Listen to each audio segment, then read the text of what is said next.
आज की क्लास में हम डेटा हैंडलिंग का चैप्टर वाइज जो आपका चैप्टर है डेटा हैंडलिंग उसका प्रीवियस ईयर क्वेश्चंस को हम करने वाले हैं डिस्कस। जैसे कि हमने पीछे की क्लासेस में अलजेब्रिक एक्सप्रेशंस या रैशनल नंबर या square, square root, cube root जो भी चैप्टर पढ़े उनके पीवाईक्यूज को भी डिस्कस किया है चैप्टर वाइज। तो ऐसे ही इस चैप्टर के अंदर जो कल हमने कंप्लीट किया था, जो चैप्टर था आपका डेटा हैंडलिंग, उस डेटा हैंडलिंग के यहाँ पर प्रीवियस ईयर क्वेश्चन है यानी 9th एंट्रेंस के अंदर डेटा हैंडलिंग से एमयू के अंदर इस पर्टिकुलर चैप्टर से पिछले सालों में 10-12 साल में जो क्वेश्चंस हैं वो आज हम डिस्कस करने वाले हैं। तो इसका पहला क्वेश्चन बच्चों आया है, ये मैं बता देता हूं कि 2012-13 के अंदर ये क्वेश्चन आपका आया है।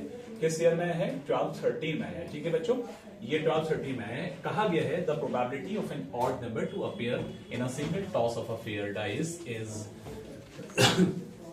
जब हम डाइस को फेंकते हैं तो उस वक्त जो है कह रहे हैं कि probability odd number to appear a single toss of a pair of dice. तो डाइस का थ्रोक आउट करने में, उसको फेंकने में, उसको बनाने में, मतलब वहां पर तो सिंगल टॉस जब किया जाता है तो उस हिसाब से एक डाइस को फेंकने पर ऑड की प्रोबेबिलिटी क्या होगी। तो भाई एक बात आपको समझनी है कि इसके अंदर डाइस में एक 1 है, एक 2 है, ठीक है, और एक 3 है, और उसके बाद एक 4 है, और उसके बाद एक 5 है, और उसके बाद में एक 6 है। अब यहां पर आप देखेंगे कि ये बच्चे ऑड है, ये आपका इवन है, ठीक है, ये हमारा ऑड है, ये आपका इवन है, समझ रहे हैं, और इसी तरह से ये भी ऑड है और ये आपका क्या होता है, इवन होता है। जरा ध्यान से सुनना है सबको, जो जिनकी आज फर्स्ट क्लास है, जितनी भी क्लास पीछे हो गई है उनको रिकॉर्ड किया गया है, वो सारा आपको मिल जाएगा। उसके अलावा हमने जितना भी पढ़ा दिया है वो सब रिवाइज कराया जाएगा अभी। तो जो नए बच्चे हैं वो टेंशन ना लें, बिल्कुल प्रॉपर्ली सारी चीजें इंशाल्लाह आ जाएंगी, कवर हो जाएंगी, आपकी भी और आप दोनों की भी, ठीक है, लेकिन थोड़ा पेशेंस रखना है। अब ऑड कितनी बार आ रहे हैं भाई? 1, 2 एंड 3। तो इसके अंदर ऑड नंबर की प्रोबेबिलिटी पूछी गई है, तो इसका तरीका यह होता है, ये क्वेश्चन नंबर 1 है, प्रोबेबिलिटी गेटिंग ऑड। तो यहां पर इस तरह से आप मेंशन करेंगे। बहरहाल आप यहां पर डायरेक्ट बताएंगे कि अगर जब हम फेवरेबल आउटकम्स की बात करते हैं तो उसको ऊपर रखें। फॉर्मूला में एक बार लिखकर बता देता हूं आपको, ठीक है। किसकी हम प्रोबेबिलिटी निकालें? ऑड की। तो कितनी बार है? 3 बार। टोटल कितने? 6। तो इसको काटने पर बन जाएगा 1/2। कितना आ जाएगा? 1/2। मेरा कहना है कि यहां पर जो प्रोबेबिलिटी आएगी रिड्यूस करने पर स्टैंडर्ड फॉर्म में जो जाएगा वो 1/2 जाएगा, 1/2 जाएगा। तो इस हिसाब से आपका आंसर बनेगा डी। कितना बनेगा? आंसर डी आ जाएगा। क्लियर सबका? तो नेक्स्ट क्वेश्चन बेटा, ये क्वेश्चन किस ईयर में आया था? 2012-13 में। एमयू के ओरिजिनल पेपर से सारे क्वेश्चन अपडेटेड हैं। आपका नाम अरमान और सूफिया, समझ में बात आ रही है? ठीक है, बाकी सारे बच्चों के समझ में आ रहा है? अरशान, अरहान, वाइस, सुभान, अली, सबके समझ में आ रहा है? कोई कंफ्यूजन? आपकी सिस्टर नहीं आ रही, उनको दिखाना ये वीडियो, ठीक है, ताकि वो बैठकर कवर करेंगे और उनको अच्छे से दवाई खिलाओ ताकि जल्दी सही हो जाए। Next question, a die is thrown then what is the probability of getting composite number. अब इसमें कंपोजिट नंबर की प्रोबेबिलिटी पूछी है, तो भाई पहले समझना है कि कंपोजिट क्या है, प्राइम क्या है। तो कंपोजिट 1 से 6 में कितने होते हैं, ये बात समझने वाली है। यहां कंपोजिट नंबर वो होते हैं जिनके 2 से ज्यादा फैक्टर हैं। फॉर एग्जांपल 4 है, ये एक कंपोजिट है क्योंकि इसका फैक्टर एक 1 है, एक 2 है, एक 4 खुद है। फॉर एग्जाम्पल 6 है, ये भी एक कंपोजिट है। बस 1 से 6 तक में यानी डाइस को जब थ्रो आउट किया जाएगा तो उस वक्त 2 ही कंपोजिट की प्रोबेबिलिटी बनेगी, दो ही आउटकम्स आएंगे। तो यहां पर हम बात कर रहे हैं प्रोबेबिलिटी गेटिंग कंपोजिट नंबर 2/6। इसको रिड्यूस करेंगे तो 2 1 और 2 3। तो इस हिसाब से बच्चे 1/3 आपका आ जाएगा। आपका आंसर कौन सा हुआ? 1/3। आंसर नंबर डी हो जाएगा, ठीक है। इतना क्लियर है सबका? कोई कंफ्यूजन?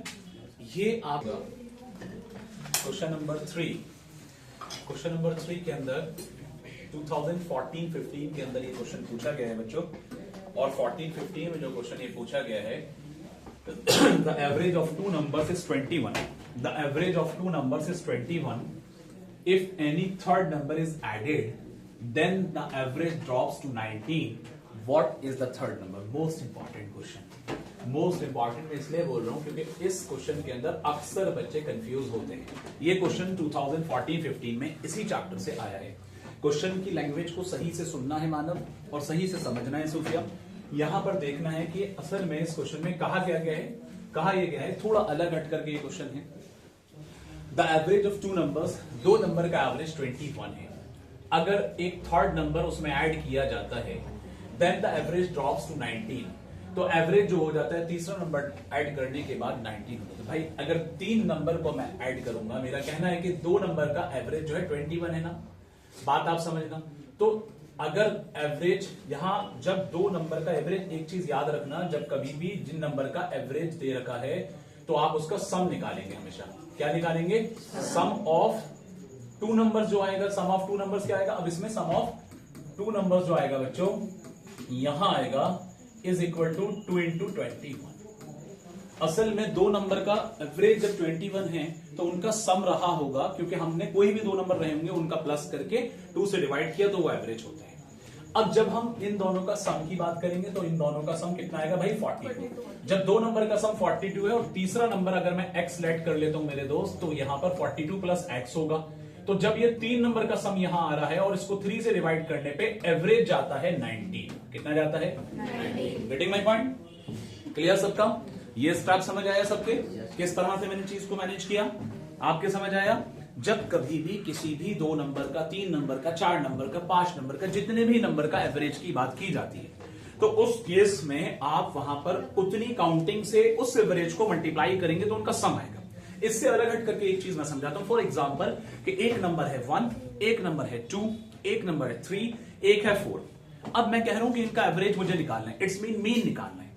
बेटा अलविया फोकस करना है, इसका मीन निकालना है। तो अगर मैंने कहा 1 + 2 + 3, 3 to 5 और 1 6 और 4 10, कितना हुआ सम? 4 नंबर का 10 हुआ ना। मैं इससे रिलेटेड एक बात समझाना चाह रहा हूं। 4 नंबर का सम कितना हुआ? 10। और नंबर कौन से थे आपके सामने? 1 से 4 तक। अब जब मैं उसका मीन निकालूंगा या एवरेज निकालूंगा तो मैं 4 से डिवाइड करूंगा, तो 4 से डिवाइड करूंगा तो 2.5। लेकिन हमने सम कितना बनाया था भाई? एवरेज कितना आ गया? एवरेज कितना आ गया? 2.5, 10 का, है ना। एक अलग हट करके जो मैं बात बोल रहा हूं उसको सुनना है, समझने। अगर मुझे मान लीजिए कि सिर्फ उसका एवरेज दे रखा है 4 नंबर का एवरेज 2.5, तो उसका सम कितना रहा होगा? तो मैं 4 से 2.5 को मल्टीप्लाई करूंगा। एवरेज यहां पर 2 नंबर का 21 दे रखा था, तो 2 नंबर का था, 2 से 21 को मल्टीप्लाई किया, कितना है? 42। 4 नंबर की जो बात मैंने बताई, 4 नंबर का सम वहां पर 4 से 2.5 को करेंगे। 2.5 क्या था? एवरेज था। 2.5 को 4 से मल्टीप्लाई करेंगे तो क्या आ जाएगा? 10। तो सम निकल करके वापस वहां पर आ रहा है। बात समझ में आ रही है? तो इस हिसाब से एक कंडीशन यह है कि पहले तो उस केस में आपको सम है, तो 2 नंबर का सम जब 42 आ रहा है, तीसरा नंबर जब कह रहे हैं कि if any third number is added, तो थर्ड नंबर हमने x ऐड किया, जब तीसरा नंबर ऐड करेंगे तो वहां पर एवरेज 21 से घट कर मेरे भाई यहां पर 19 हो जाता है। तो इस तरह से इक्वेशन आप लोगों को बनानी है। तो हमने क्या किया कि जब 3 डिवाइड हो रहा है प्यारे बच्चों, तो इस केस में 42 plus x is equal to 90। 3 transpose करेगा तो क्या हो जाएगा? ट्रांसपोज करेगा तो क्या हो जाएगा? मल्टीप्लाई होगा। एक साइड में जब डिवाइड होता है, दूसरी साइड में। तो 19 इंटू 3 अगर मैं करूंगा तो कितना होगा? ऐसे रख लेते हैं 19 into 3। x is equal to 19 into 3 divided by 42। Clear? अब यहां 3 1 जा 3 1 जा 1 इधर 3 4 दा 12, कितना आया? 19 अपॉन 40। कितना है? x की वैल्यू, यानी वो थर्ड नंबर क्या है उसको हम निकाल रहे हैं। लेकिन एक कंडीशन यहां पर थोड़ी सी चेंज करनी पड़ेगी। वो क्या होगा मैं बता देता हूं, एक बार फिर से रिपीट करूंगा। 42 प्लस x 3। अब एवरेज ड्रॉप हो रहा है कितना? 19 तक जा रहा है। तो ये 3 यहां समझने की जरूरत है कि इस स्टेप से थोड़ा सा चेंज करना पड़ेगा। और वो क्या चेंज करना पड़ेगा बता दो। 2 नंबर का सम ये जाता था 42, तीसरा नंबर x ऐड किया। एवरेज जब निकाल रहे हैं तो भाई तीसरा नंबर का सम के बराबर ये वैल्यू बनेगी ना। मेरा कहना यह है कि फिर यहां पर वैल्यू ये होनी चाहिए 19 इंटू 3। 3 को हम इधर डायरेक्ट ले जाएंगे तो 19 इंटू 3 कितना बनेगा बच्चों? 19 इंटू 3 कितना बनेगा बच्चों? बोलो जल्दी। 19 into 3 57। x is equal to ये आ जाएगा 3 9 27, 3 1 जा 3 और 2 5 57। इसको इधर लाएंगे 42 डिवाइड माइनस हो जाएगा। x इज इक्वल टू 7 से 2 5 5 से 4 1, x इज इक्वल टू 15। आपका आंसर कितना आ रहा है? Option number D. 2014-15 का क्वेश्चन है, एमयू का रीजनल पेपर का क्वेश्चन है। अली ठीक है, समझ में आ गया सबके किस तरह से मैनेज करना है इक्वेशन को? देखिए एक बार इस क्वेश्चन को फिर रिपीट कर देते हैं। इस क्वेश्चन में जो कहा गया है वो ये था कि the average of 2 numbers is 21 if any third number is added then the average drops to 19। What is the third number? मैंने अभी थोड़ी देर पहले एक एग्जांपल आपको ये दिया कि जब भी किसी भी 2 या 3 या 4 या उससे ज्यादा नंबर का एवरेज आपसे पूछा जाता है तो उस केस में हमें उन सभी नंबर का सम करके जितने वो नंबर हैं उससे डिवाइड करना होता है। ये एवरेज या मीन कहलाता है। मैंने आपके सामने एक एग्जांपल रखा था कि 10 एक नंबर 4 नंबर हैं 1 2 3 4। जब सबका सम करते हैं तो ये 10 आता है। है ना। तो जब हम इसको 4 से डिवाइड करते हैं, क्योंकि एवरेज अगर निकालना है तो 4 से डिवाइड, क्योंकि नंबर कितने हैं, इसका तरीका क्या है, मीन का फार्मूला है कि sum of all observation divided by total number of observation. तो यहां पर सभी ऑब्जर्वेशन का सम किया तो वो 10 बना, और सारे ऑब्जर्वेशन की टोटल नंबरिंग कितनी है, काउंटिंग कितनी है, वो 4 है। 4 से डिवाइड करने पे 2.5। एक एग्जांपल के लिए मैंने आपके लिए ये सामने रखा। अब जब हम मेरे सामने मान लीजिए अगर ये कहा जाता है इस जगह पर कि इस 4 ऐसे नंबर हैं, उन 4 नंबर का एवरेज 2.5 आता है, तो मैं आपको समझाने की कोशिश कर रहा हूं यहां पर कि जब हम उनका सम निकालेंगे तो जो भी एवरेज होता है और जितने नंबर होते हैं उससे मल्टीप्लाई कर दिया जाता है। सिमिलरली यहां पर जो है एवरेज 2 नंबर का 21 है, जब मैं उसका सम निकालूंगा तो 2 से 21 को मल्टीप्लाई किया जाएगा तो आपको मिल जाएगा 42। इतना पॉइंट क्लियर। अब इसके बाद यहां पर क्या कहते हैं कि अगर तीसरा कोई नंबर उसमें ऐड करते हैं तो एवरेज 19 हो जाता है 21 की जगह पे। तो भाई उस नंबर को मैंने x लेट कर लिया, तो 42 के साथ में मैंने x लेट किया तो x ऐड किया तो 42 प्लस x। अब ये 3 नंबर है, क्योंकि 2 नंबर का सम और तीसरा नंबर ये आ गया, तो जाहिर है कि 3 से डिवाइड करना पड़ेगा, यही तो तरीका होता है। और एवरेज एक्चुअल में कितना आ रहा है बच्चों, 19 आ रहा है। तो इसलिए हमने यहाँ 3 को डिवाइड हो रहा था, इधर आकर मल्टीप्लाई किया, एंड देन ये मल्टीप्लाई करने 57 और 42 इधर आएगा तो माइनस होगा। तो इस तरह से पता चलेगा कि x की जो वैल्यू 15 आएगी, यानी आपका तीसरा नंबर जो होगा वो 15 आ जाएगा। 2014-15 में सेम क्वेश्चन है, ठीक है। नेक्स्ट क्वेश्चन आपका है the weight of 5 students of class 9 are 30 kilogram and आगे कह रहे हैं 37 kilogram, 35 kilogram, 40 kilogram, 38 kilogram, then the average weight of the class will be. देखो उस पैटर्न पर ये क्वेश्चन है, यहां डायरेक्टली आपको एवरेज वेट पूछा है। तो जब भी एवरेज पूछा जाता है किसी भी नंबर का, किसी भी चीज का, किसी भी ऑब्जर्वेशन का, 2015-16, 2015-16 के अंदर ये क्वेश्चन एमयू के अंदर पूछा गया है। अब ये क्वेश्चन में आपको कुछ नहीं करना, मैंने बताया कि मीन निकालने का जो तरीका है, एवरेज निकालने का जो तरीका है वो यही है कि यहां आपको इन सब का सम करने, 30 प्लस 37 प्लस 35 प्लस 40 प्लस 38 सबका सम किया और डिवाइडेड बाई 5 हो जाएगा। जब सबका सम करेंगे तो आपका कितना बनेगा, देखो 180 पक्का, 180 डिवाइडेड बाई 5, तो आप काटेंगे इसको, 5 3 15, 3 इधर जाएगा, 5 से 30, तो पता चला 36 आपका आ जाएगा। आपका आंसर होगा ए। बात क्लियर है, ये आंसर बनेगा ए ऑप्शन वाला जो है, ठीक है, सबके समझ में आ गया। नेक्स्ट क्वेश्चन होगा question number 5, the class mark of the class interval 12.5 से लेकर के 25.5 तक क्लास मार्क। तो क्लास मार्क को दूसरे वर्ड में हम मिड वैल्यू भी कहते हैं। क्या कहते हैं, मिड वैल्यू। तो जब भी क्लास मार्क निकाला जाता है तो बच्चों इसका फॉर्मूला होता है कि lower limit 12.5 plus upper limit 25.5, 25.5। तो ये याद रखना है आपको बच्चों, 25.5 इस तरह से। अब दोनों का सम करेंगे, 2 से डिवाइड करेंगे, तो बेटा 0.5 मिला करके 1 होगा, 25 और 12 मिला करके 37 कितना होगा, 25 और 12 मिला करके 37, 0.5 मिला 1, 38/2, तो आपका आ जाएगा 19। कितना आ गया, 19। ऑप्शन नंबर डी हो जाएगा। क्वेश्चन नंबर, ये जो क्वेश्चन आया है 2016 और 17 के अंदर पूछा गया है, ठीक है। नेक्स्ट क्वेश्चन आपसे कहा गया है the range of the data 30, 61, 55, 56, 20, 26, 46, 28, 56, यानी यहां पर आपको रेंज बताना है। जब कभी भी किसी का, मैंने पीछे की क्लासेस में रेगुलर क्वेश्चन जो कराए उसके अंदर भी आप लोग को एमसीक्यूज जो प्रैक्टिस क्वेश्चन थे उसमें बताया कि रेंज निकालने के लिए क्या करना होता है बच्चों, हाईएस्ट वैल्यू में से लोएस्ट वैल्यू को माइनस करना है, उसका डिफरेंस निकालना है। तो हाईएस्ट वैल्यू इसके अंदर कौन सी है, जो कि 61 है, और लोएस्ट वैल्यू कौन सी है, जो कि 20 है। 61 में से जब 20 को लेस किया जाएगा तो आपका आंसर 41 आ जाएगा। 61 में से 20 को लेस करने पर कितना आ जाएगा, 41 आ जाएगा। ये आपका रेंज हो जाएगा। बात क्लियर है सबकी, ठीक है। ये बहुत बेसिक से क्वेश्चन है, चैप्टर बहुत ही सिंपल आसान सा चैप्टर है, लेकिन सही तरह से अगर आप पढ़ेंगे तो हर चीज आसान लगेगी। Question number 7, the coordinates of a point lying on Y axis. अब वाई एक्सिस पे कौन से कोऑर्डिनेट्स लाई करेंगे, ये बात बड़ी समझने वाली है, इंपॉर्टेंट बात है। मैंने आपको कल ये क्वेश्चन में एक बात ये कही थी कि जब कभी भी जो भी कोऑर्डिनेट दे रखे होते हैं उसके अंदर जो एक जीरो होता है उसके अगेंस्ट में जिस एक्सिस की वैल्यू होगी उसी एक्सिस पे वो वैल्यू शो की जाएंगी उस कोऑर्डिनेट की। समझ में बात आ गई। फॉर एग्जाम्पल मैंने कल बताया था, फिर बता देते हैं। फॉर एग्जाम्पल 0, अगर 2 होता है तो इसका मतलब ये वाई एक्सिस पर आ रहा है और ये एक्स एक्सिस। तो यहां पर जो है ये वाला ग्राफ जो है कहां शो होगा, एट वाई एक्सेस शो होगा। आती बात समझ में? अगर मान लीजिए ऐसा होता 2,0 तो ये वाई एक्सेस है बच्चों और ये एक्स एक्सेस है, तो इस केस में आपका रहेगा एट एक्स एक्सिस। क्या रहेगा? X axis. आती है बात समझ में? तो यहां पर आपका रहेगा एक्स एक्सिस पर। ठीक है, क्लियर? अब मैंने क्या बताया कि जहां 0 है उसके अगेंस्ट वाली जो वैल्यू दे रखी है उसी एक्सिस पर ग्राफ बनेगा। तो इस क्वेश्चन में क्या है? Coordinates of the point line on Y axis. Y axis पे कब शो होगा? जब वाई एक्सिस की कोई ना कोई वैल्यू होगी। भाई ये एक्स वाई का मतलब है कि एक्स की भी कोई वैल्यू है, वाई की भी कोई वैल्यू। सीधे बैठे, तो ये तो नहीं होना है।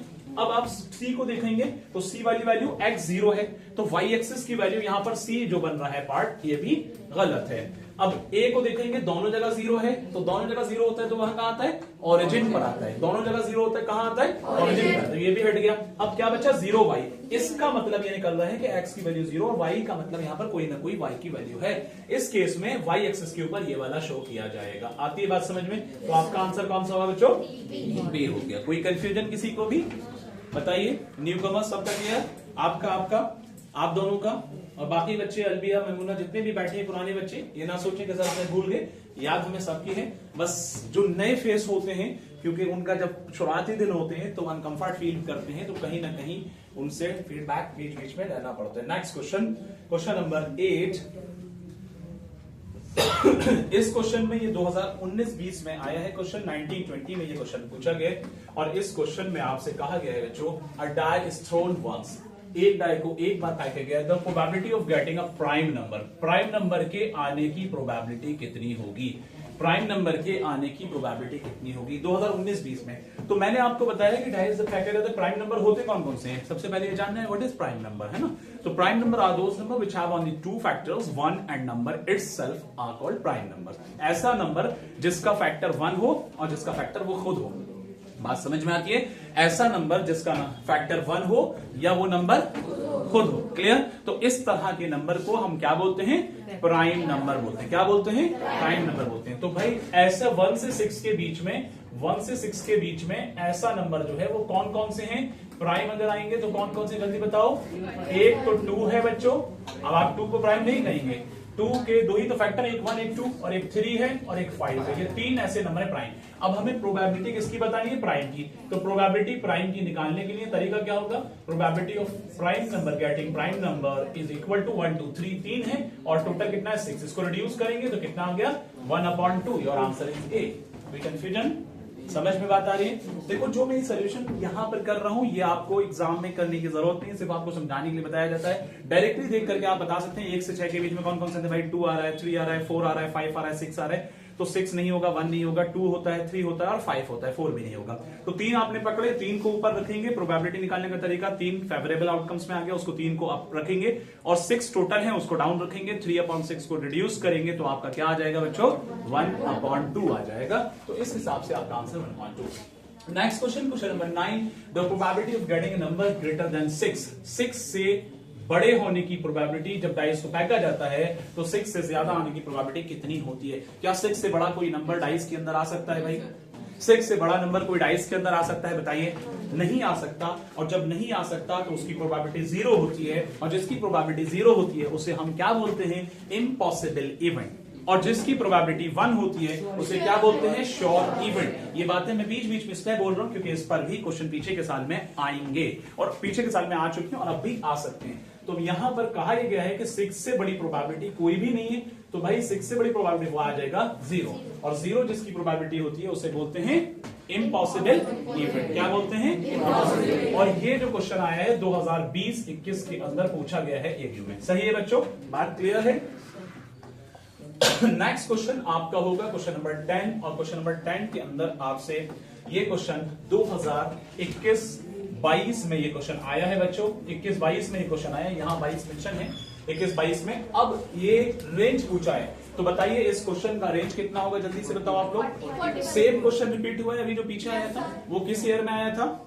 मेरे ख्याल से 14-15 में आया था ये। अब ये 21-22 में है, 7 साल के बाद सेम क्वेश्चन रिपीट हो रहा है। तो पॉसिबल है, एमयू कुछ भी कर सकता है, वो उसकी मर्जी है, लेकिन आपको अपनी मेहनत करनी है। तो यहां पर आपके पास में आंसर कितना हुआ? 41। नेक्स्ट क्वेश्चन होगा what is the probability of choosing a vowel from the alphabet.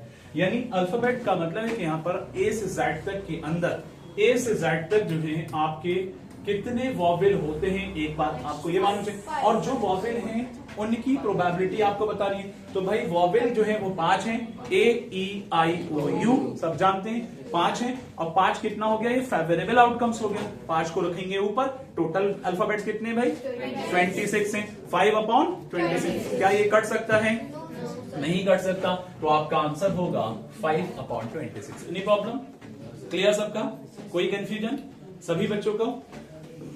सुभान अली, क्लियर है। Next question, the height of rectangle in a histogram shows, किसको शो करता है, विड्थ ऑफ द क्लास या upper limit of the class. यानी rectangle histogram के अंदर जो आपको ऐसे करके फिगर बनता है, जो ऐसे करके फिगर बनता है, ये आपका हिस्टोग्राम होता है। ये एक्स एक्सिस हो गया बच्चे, ये वाई एक्सिस हो गया, इसके अंदर ऐसे करके जो बनता है ये हिस्टोग्राम हो गया, ठीक है। ये जो चीजें हैं, ये जो इसके रेक्टेंगल, ये हाइट्स किसको शो करती है, विड्थ को शो करती है क्लास की, या अपर लिमिट को शो करती है। मैंने कल भी बताया था, ये क्वेश्चन 21-22 में आया है, या आपका ये फ्रीक्वेंसी को शो करती है या लोअर लिमिट को शो करती है। तो इस क्वेश्चन के 2 ऑप्शन यहां हैं, इस क्वेश्चन के 2 ऑप्शन यहां हैं। इसका आंसर है फ्रीक्वेंसी ऑफ द क्लास। क्या है इसका answer, frequency of the class, क्योंकि फ्रीक्वेंसी जो आपका वाई एक्सिस पर आता है उसके अकॉर्डिंगली उसकी हाइट अप एंड डाउन होती है, ठीक है बच्चों, याद रहे ये चीज। नेक्स्ट आगे बढ़ते हैं, अगला क्वेश्चन है, the number of the times of an observation occurs in the given data is called. किसी भी डेटा के अंदर number of times in observe, किसी भी ऑब्जर्वेशन का जो काउंटिंग की जाती है, जो आता है उस हिसाब से वो क्लास साइज होता है, फ्रीक्वेंसी होता है, अपर लिमिट होता है या लोअर लिमिट होता है। मैंने पीछे की क्लास में बताया, रेगुलर क्वेश्चंस में भी, और ये देखो 2021-22 के अंदर पूछा गया, इसका आंसर है फ्रीक्वेंसी, ठीक है। नेक्स्ट क्वेश्चन है, अ dice is throne once, the probability of getting a number greater than 6 is 21-22 के अंदर एक क्वेश्चन है। यानी कहा गया है कि 6 से बड़े आने की प्रोबेबिलिटी किसी डाइस को फेंकने पर कितनी आएगी। तो मैं आपको बता चुका हूं कि वहां 1 से 6 तक नंबर आते हैं, 6 से बड़ा नंबर नहीं हो सकता। और जब किसी की प्रोबेबिलिटी 0 आती है तो उसको क्या बोलते हैं, इम्पॉसिबल इवेंट। जब किसी की प्रोबेबिलिटी 1 आती है तो उसको क्या बोलते हैं, श्योर। तो इसका आंसर 1 होगा या 0 होगा, 0 होगा। Next question, the difference of the largest and the smallest observation of any data is called, क्या कहलाता है, किसी भी डेटा की बड़ी और छोटी वैल्यू का डिफरेंस जो होता है वो कहलाता है रेंज। 2022-23 के अंदर इस चैप्टर से जो क्वेश्चन बनते हैं, अब तक शायद आप लोगों ने भी एनालाइज किया हो कि ज्यादातर क्वेश्चन यही बनते हैं, class interval, class size, class mark, range, frequency, histogram, यही सब इसी से घुमा फिरा करके क्वेश्चन आ रहे हैं। इससे बाहर क्वेश्चन कुछ नहीं जा रहे। अगर आप ठीक से पढ़ लोगे तो 2 क्वेश्चन 3 क्वेश्चन किसी साल में आए हैं तो 2-3 नंबर आपके एकदम सेफ हैं, है ना। तो ठीक से पढ़ लेंगे तो 2-3 नंबर पक्के हैं इस चैप्टर से। कभी ओरिजिन का कोऑर्डिनेट्स पूछ ले जाते हैं, कभी एक्स एक्सिस पे कब शो होगा, वाई एक्सिस पे कब शो होगा। तो कुल मिलाकर के 6-7 तरीके के क्वेश्चंस हैं जो आप लोग देख रहे हैं, जो अब तक मैंने कराए हैं अलग अलग ईयर्स में, यही रिपीट होकर के आ रहे हैं। नेक्स्ट क्वेश्चन आपका है, अब बैग कंटेन, कुछ कई बार इस तरह का भी क्वेश्चन एक आध बार दिखा है कि एक बैग के अंदर इतनी कलर की ये बॉल है, इतनी कैंडी है इस कलर की, like probability related, the 5 red ball, 8 black ball and 7 white balls, 1 ball is chosen at random, the probability that the chosen ball is not black. कहा गया है कि ब्लैक के ना आने की प्रोबेबिलिटी कितनी है। पहले इसको सही से सुने, 5 रेड है, 8 ब्लैक है, 7 व्हाइट है। जब नॉन रेड कहा जाएगा बच्चों, यानी नॉन रेड बॉल कहा जाएगा, नॉन ब्लैक कहा जाएगा, तो आप देखेंगे कि जो ब्लैक ना हो, ब्लैक को छोड़ देना है। तो 5 रेड हैं, 7 व्हाइट हैं, 5 रेड हैं, 7 व्हाइट, तो नॉन ब्लैक कितनी होगी भाई, 12 होगी। तो प्रोबेबिलिटी अगर इसकी निकालेंगे, अब प्रोबेबिलिटी ऑफ नॉन ब्लैक निकालेंगे तो कितना आ जाएगा, 12 अपॉन, टोटल कर लो इन सबका, 5, 8, कितना हुआ, 8, 7, 15 और 5, 20, कितना हुआ, 20 हुआ। कितना होगा बच्चों, 20 हुआ। तो यहां पर 2 6 अब कितना होगा, 2 6 एंड 2 10, फिर से 2 3 2 5, 3/5 आपका आंसर आ गया। कितना, ये क्वेश्चन सबका क्लियर। इसका आंसर क्या बना, 3/5। क्या बना, 3/5। साहिर सुभान अली, कितना बना, 3/5। क्लियर है सबका बेटा, आपसे क्लियर है, यस। नेक्स्ट, ये क्वेश्चन किस ईयर में है, 23-24 में है। अब इसके बाद आगे बढ़ते हैं, यहां लगभग 23-24 तक के अपडेटेड क्वेश्चन है। और अब हम यहां पर इस पूरे चैप्टर का एक चार्ट बना हुआ है कि इस चैप्टर के अंदर अब तक हमने क्या क्या चीजें पढ़ी हैं, या इसका एक तरह से ओवरव्यू है। मैं एक बार इसको बता देता हूं क्योंकि कुछ बच्चे आज फर्स्ट डे बैठे हुए। यहाँ पर डेटा हैंडलिंग के अंदर जो बच्चों हमने पढ़ा है वो क्या क्या पढ़ा है, एक बार यहाँ पर रिवाइज करते हैं। वो BYQ कंप्लीट हो गए, 23-24 तक के क्वेश्चन हमने करा दिए। 24-25 का यानी जस्ट लास्ट ईयर का क्वेश्चन रह गए, तो उसको किसी दिन अपलोड करके इसके ऊपर वो क्वेश्चन भी, एक दो क्वेश्चन उस पेपर में भी आए होंगे तो वो करा दिए जाएंगे। डेटा हैंडलिंग में हमने जो पढ़ा, प्रोबेबिलिटी को पढ़ा, ये अभी मैंने क्वेश्चन के दौरान में डिस्कस किया।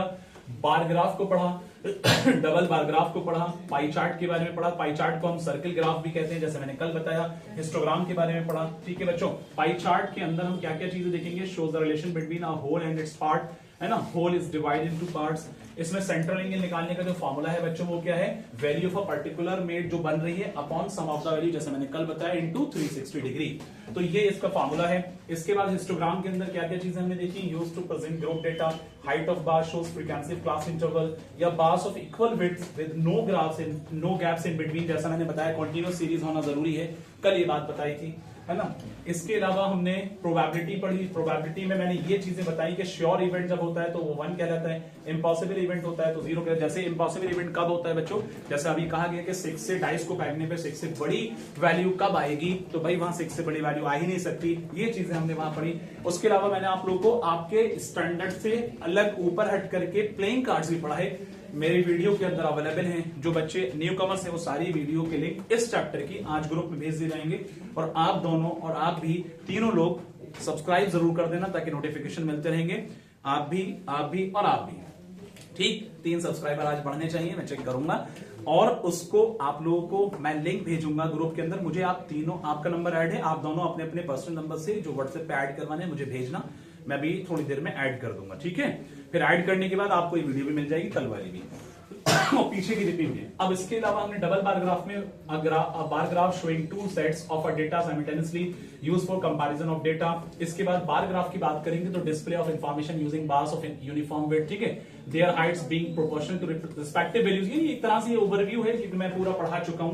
प्रोबेबिलिटी में हमने क्या क्या चीजें पढ़ी, किसी भी प्रोबेबिलिटी का देखो बेटा, जो न्यूकमर्स है देखो, ये छोटा लिखा है थोड़ा सा देखना। प्रोबेबिलिटी ऑफ एन इवेंट निकालने के लिए फेवरेबल आउटकम्स को ऊपर करना होगा और total number of possible outcomes से डिवाइड करना होगा। अब possibility and impossibility of an event, ये सारी चीजें हमने इसके बारे में पढ़ी। क्लियर है, जितनी भी चीजें हमने पढ़ी है वो सब इसके अंदर कवर किया गया।